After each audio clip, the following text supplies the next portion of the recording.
Bom, nossa entrevista de hoje é com a professora Mariana Mota. Mariana é professora do Departamento de Estatística do nosso instituto. Mariana, você faz estatística e genética. O que tem a ver uma coisa com a outra? Bem, tem tudo a ver. Na verdade, eu comecei o meu doutorado, ele foi com a estatística dentro da genética, e existem dois tipos que a gente chama de genética, vamos dizer assim. É a genética quantitativa e a genética molecular. A genética quantitativa, da forma que eu fiz a estatística com ela, a gente trabalha com a relação, a ideia é, primeiro, entender variabilidade, como qualquer problema de estatística, mas entender a variabilidade através da relação familiar entre os indivíduos. Então, por exemplo, em particular, eu trabalhei com animal. Então, a ideia era entender como é que é a variabilidade genética, e não só entender, separar a variabilidade genética da variabilidade de meio ambiente, que para os, na verdade, produtores, eles chamam animal breeders, eles querem melhoramento animal. Então, eles querem um animal cada vez melhor do ponto de vista do fenótipo que eles estão estudando. Por exemplo, no meu caso, eu trabalhava com vaca, e a vaca, quando ela está em lactação, ela está produzindo leite, ela tende a ter uma doença que se chama mastite, que é uma inflamação da mama da vaca, vamos dizer assim. Então, no caso, a ideia era essa, a gente queria tentar entender quais os efeitos que de fato eram genéticos e vinha dos relativos, né, vinham dos antecedentes dela através do grau de parentesco, ou são aqueles fatores que vinham do meio ambiente.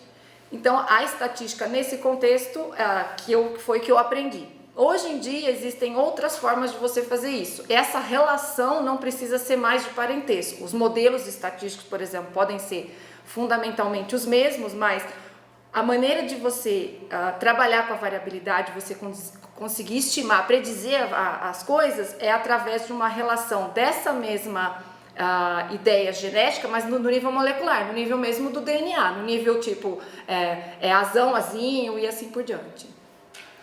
Mas o que você está fazendo atualmente tem a ver com quê? Atualmente eu trabalho esses modelos que a gente usa nessa genética, seja ela genética molecular, genética quantitativa, se chamam modelos lineares, modelos não lineares mistos. E aí eu trabalho muito com isso. Então, por exemplo, hoje em dia eu trabalho com esse tipo de modelagem no contexto de melhoramento, no caso de modelamento de hábito alimentar. Então, por exemplo, a gente teve um conjunto de dados que eles querem entender por que o hábito alimentar, por exemplo, do brasileiro, usando uma amostra do estado de São Paulo, em relação, por exemplo, frutas, verduras e legumes, ou em relação a peixes, como é que é essa alimentação? Por que entra a estatística principalmente? Porque essas medidas, elas têm muitos zeros.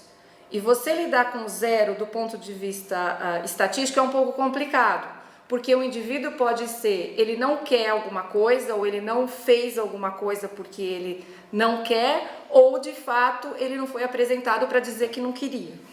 Peraí, os erros vêm de onde?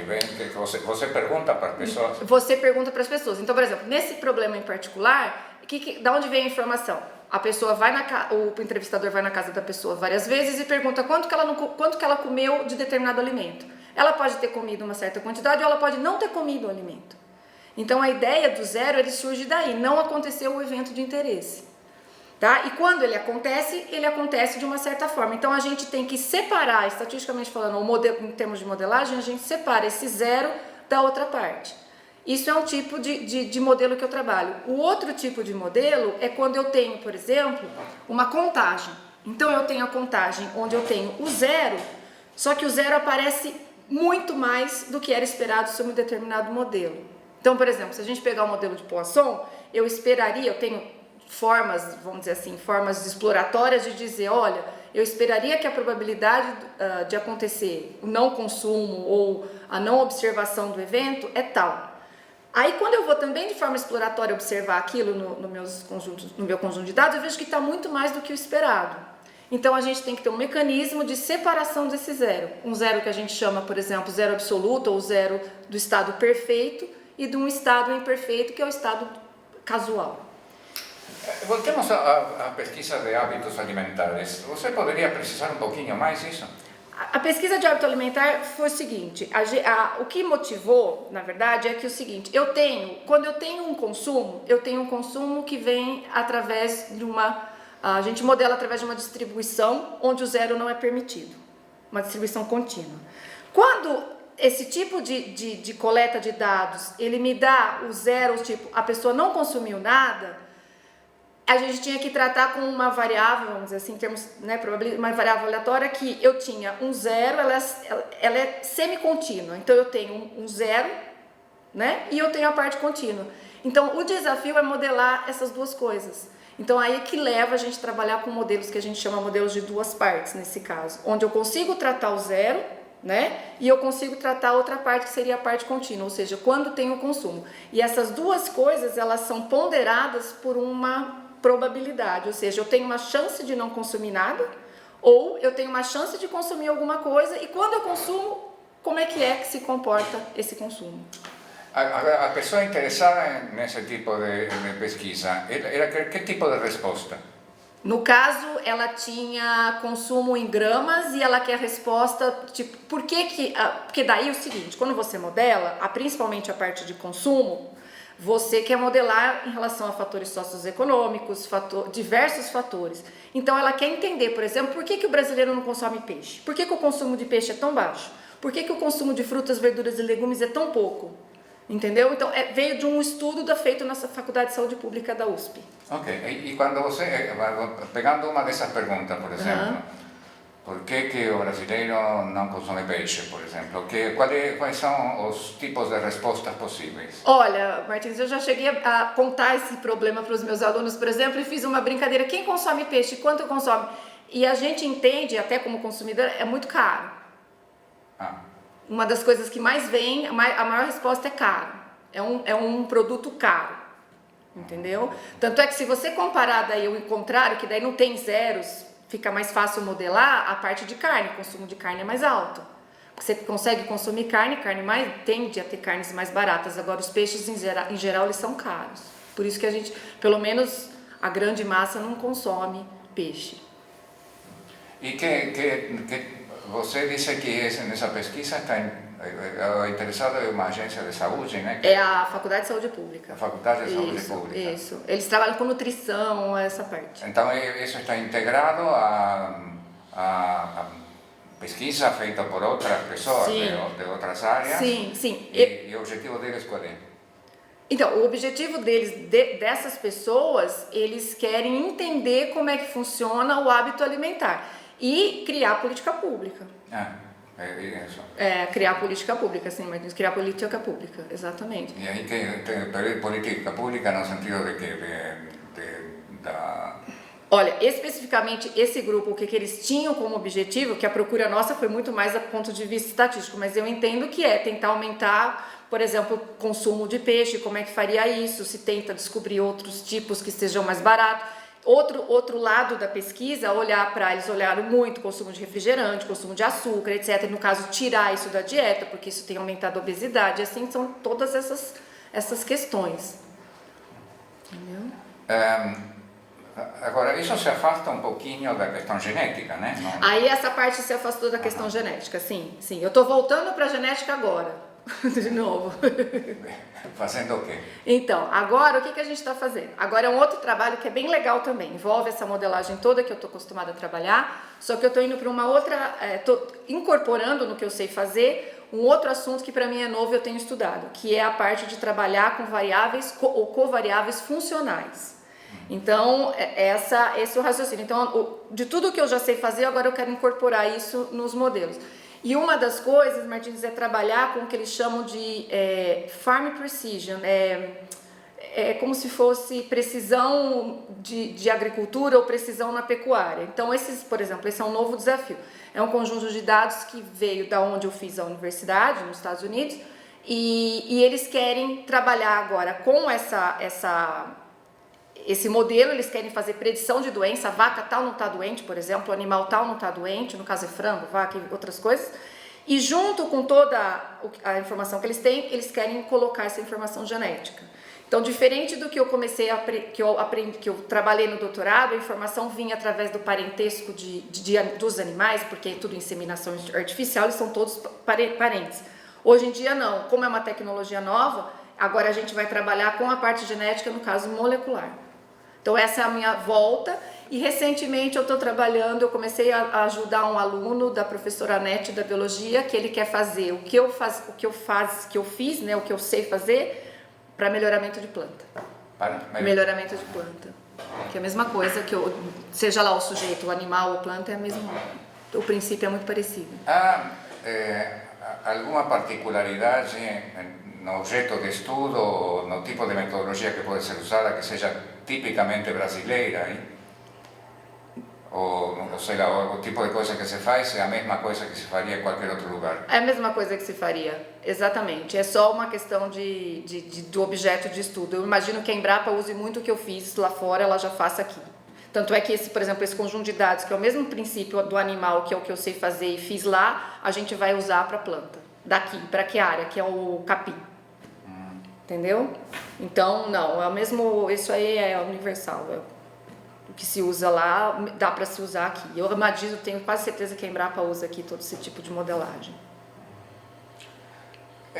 Fale um pouco da sua formação. Como você chegou à estatística, enfim, o que você começou estudando? Bem, Martins, o meu primeiro contato com a universidade foi através do Cutuca. Eu fiz colégio técnico da Unicamp. E no colégio técnico da Unicamp eu fiz o curso na época que se chamava processamento de dados. Então eu aprendi um curso técnico voltado para a programação, né?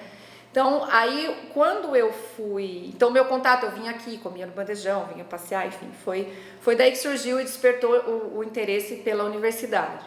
O que aconteceu? Quando você faz o colégio técnico, você tem que fazer 3 anos e mais 1 ano de estágio.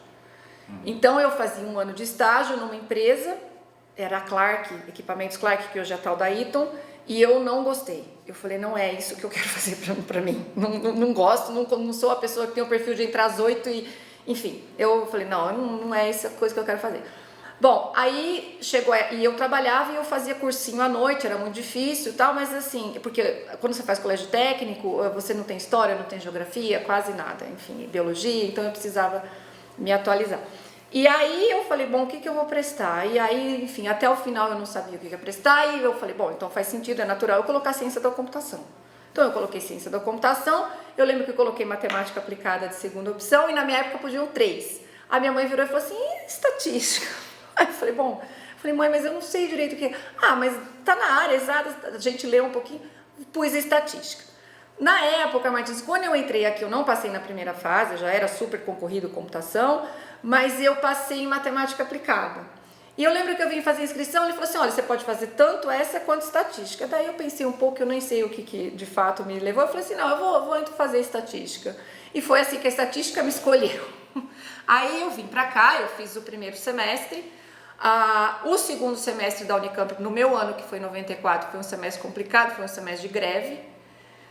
Primeiro semestre de 94. Primeiro e segundo, eu lembro que o segundo eu praticamente abandonei, Martins. Eu falei assim, nossa, eu fiquei desestimulada, eu falei, eu vou prestar outra coisa, eu cheguei a prestar arquitetura e jornalismo, mas aí, enfim.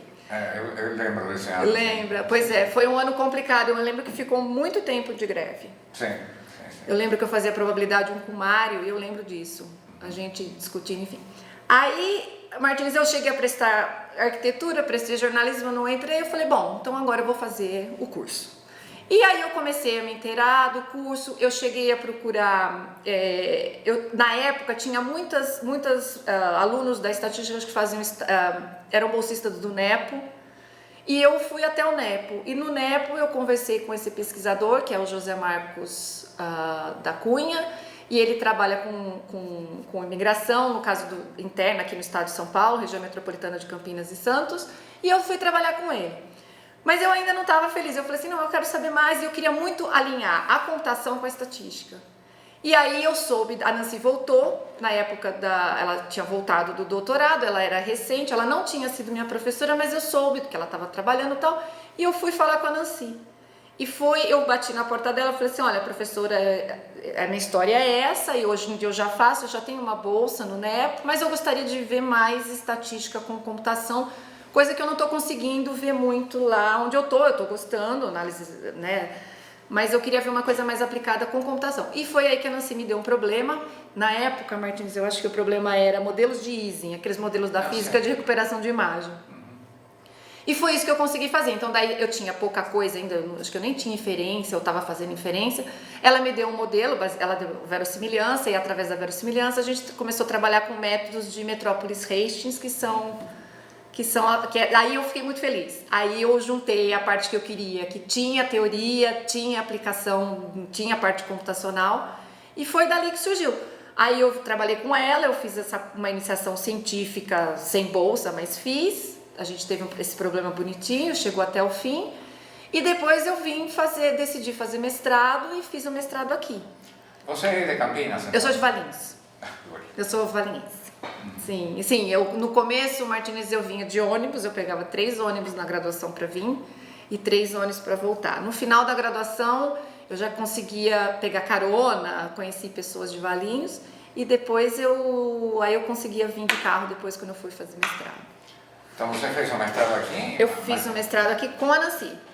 Mas aí foi fazer doutorado nos Estados Unidos? Aí foi isso. Aí daqui eu terminei o mestrado, daí eu fiz mestrado em processo estocástico, a gente trabalhou com simulação perfeita.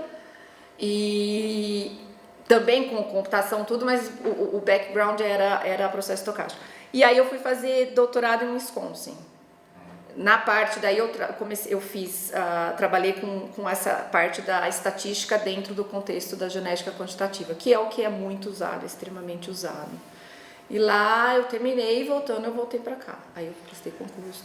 É interessante porque meio que você disse que você chegou à estatística quando começou sua vocação, quase por acaso, né? Foi, Martins. Foi. Quase todos os professores de estatística eu pergunto por que, sendo estatística uma profissão que tem mercado de trabalho, que as pessoas conseguem sobreviver bem, né, no mercado de trabalho, por que um vestibular que tem tão poucos candidatos? O que acontece aí? Martins, eu acho, olhando um pouco daquela época, isso faz 20 e tantos anos, 94 que eu entrei aqui, para hoje, eu acho que ainda o problema é esse conhecimento. Agora, talvez com essa era do Big Data, essa coisa de Machine Learning, essas técnicas todas para trabalhar com uma grande massa de dados, a gente consiga aparecer mais. Vai acabar aparecendo mais e a estatística vai ficar mais claro que é em termos de também atrair as pessoas. Então eu acho que é desinformação. Eu acho que as pessoas não têm ideia, não sabem usar e não são treinadas também, eu acho. Eu acho que vai chegar um momento que a estatística vai fazer parte dos níveis de Fundamental 1, Fundamental 2, enfim, eles vão ter mais uso e eu acho que isso vai acabar trazendo mais gente. Essa é a minha sensação. É assim em outros lugares do mundo? Olha, eu sei que tem poucos lugares nos Estados Unidos que tem graduação em estatística. Essa é uma peculiaridade brasileira, então? Eu sei que tem poucos lugares, eu não sei nomear de cabeça, mas eu sei que são poucos, porque a maioria já é depois, é mestrado e doutorado. Na Argentina, na minha época, tinha uma graduação em Rosário, eu acho, em estatística, mas me parece que também em outros lugares não. A sensação que eu tenho é essa. Da Europa eu já não sei falar mesmo. Nos Estados Unidos fica mais fácil. Mas é uma peculiaridade nossa, assim, ter a graduação. E você acha que o fato de a gente ainda ter poucos candidatos afeta o nível do curso? Olha, um pouco, sim, um pouco, porque eu imagino que você sabendo o que você queira, você já sabe como assim, você sabe pelo menos olhar para si e falar, eu tenho eu satisfaço os critérios, vamos dizer, que são necessários para eu conseguir entrar no curso. Então eu imagino que nesse ponto sim. Sim, mas o que acontece também é que é um curso que, como tem pouca procura e a gente tem que preencher uma quantidade grande de vagas, né, a gente acaba recolhendo, né, e aí a gente acaba trabalhando com pessoas que precisavam, de certa forma, ter um nivelamento. Não que elas não teriam capacidade, eu não acho isso não. Eu acho que elas, se a gente tivesse condições de ter um bom nivelamento, são pessoas que se projetariam, seriam exponenciais, assim, expoentes, aliás. E eu acho que sim. Você tem muita resistência? Nós temos. A evasão é grande. Quantos se formam por ano? Olha, a última agora foram 11, por exemplo. 70 é bastante. A evasão, de certa forma, é grande. Você foi coordenadora de graduação em algum momento? Não. Assim? Não foi, você foi chefe de departamento? Fui vice-chefe de departamento e hoje eu sou chefe de departamento. Sim. Sim. E como você sente o negócio de administração? Ou seja, você lida bem com a administração ou te atrapalha muito? Eu tento, Martins. Eu acho que é necessário, chega uma hora que todos nós precisamos, de certa forma, contribuir, porque a universidade é gerida por nós, então chegou a minha vez. Mas eu tento, né, equilibrar as coisas, os pratinhos, né, como diria a Nancy, por exemplo. Mas administrar em tempos de vacas magras é mais difícil. Eu acho que é mais complicado. Agora, eu tento sim equilibrar, porque eu ainda tenho que fazer pesquisa, tenho que preparar aula, tenho que corrigir, né, prova e assim por diante. Mas, por enquanto, eu ainda estou aprendendo, para mim eu estou conseguindo levar. Com que pessoas você trabalha, faz pesquisa assim, atualmente? Eu estou trabalhando com...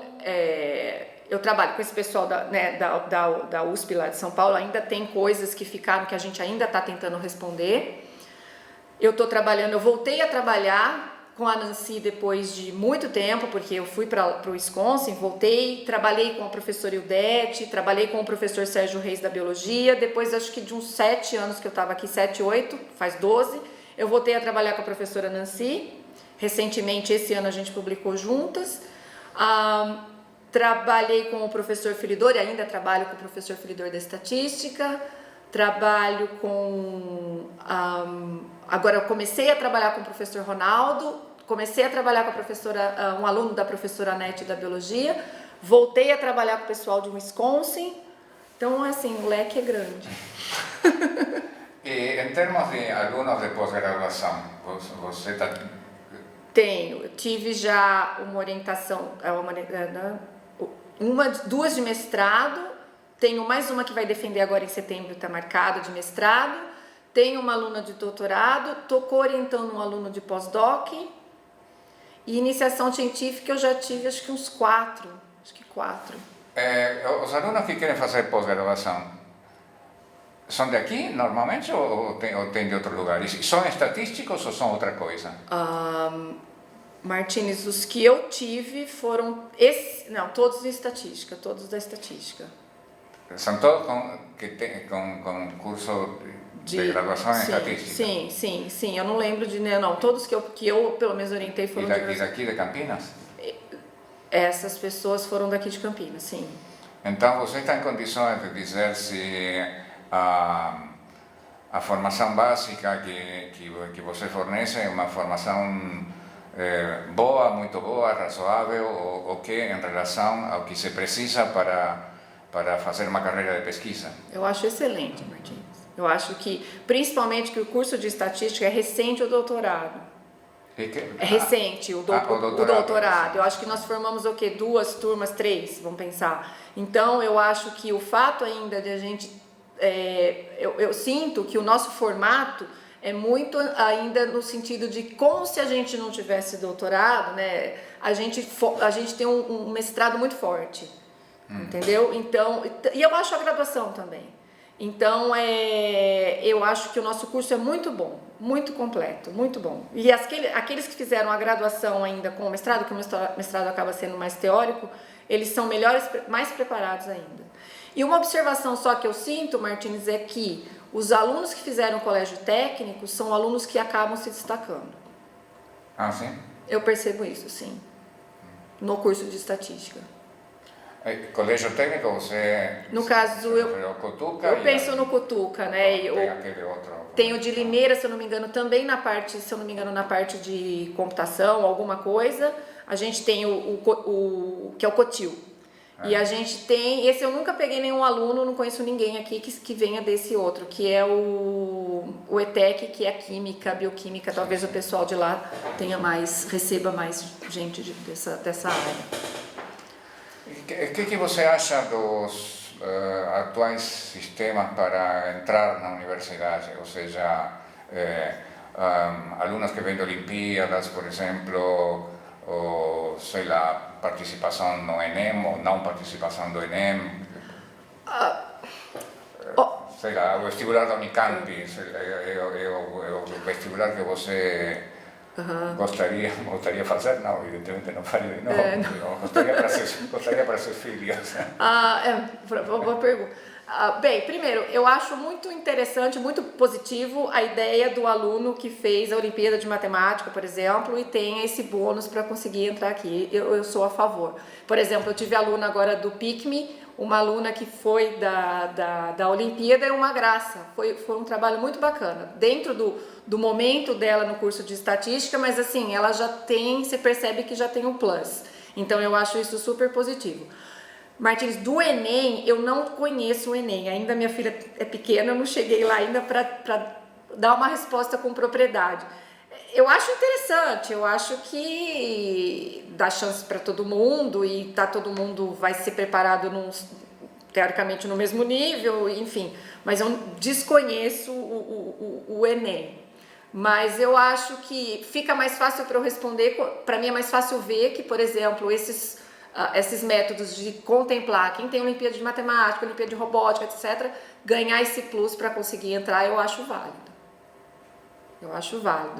Eu vou incentivar minha filha, no caso, a fazer essas Olimpíadas e se preparar, porque vai ser um bom aluno, até pela formação dele, de estudar, já saber estudar, como estudar mais e...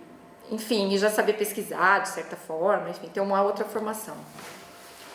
Mariana, alguma pergunta que eu não fiz e você gostaria de responder? Não, eu queria só agradecer a oportunidade. Tá bom, muito obrigado. Obrigada. Muito interessante a sua entrevista, obrigado. Obrigada, Martins.